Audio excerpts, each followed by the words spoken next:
السلام علیکم۔ کراچی میں کورونا بے لگام، SOPs کا کہیں نام و نشان نہیں، حکومت کو بھی کوئی پرواہ نہیں ہے۔ لاک ڈاؤن سے متعلق اہم اعلان کر دیا گیا۔ کیا آپ حالات حاضرہ سے آگاہی حاصل کرنا چاہتے ہیں؟ خبر کے پیچھے چھپے اصل حقائق جاننا چاہتے ہیں تو ابھی سبسکرائب کیجئے جلمل پاکستان کو اور ساتھ ہی گھنٹی کے نشان پر کلک کر دیں۔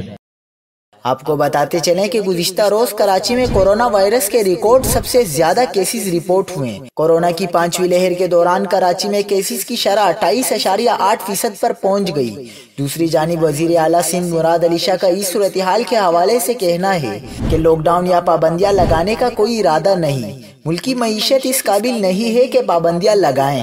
مراد علی شاہ کا کہنا تھا کہ شہر میں لاک ڈاؤن سے متعلق فیصلہ NCOC کی ہدایات پر کیا جائے گا اور تعلیمی اداروں پر پابندیوں سے متعلق ہماری نظریں NCOC پر ہیں۔ ملکی معیشت اس قابل نہیں ہے کہ پابندیاں لگائیں۔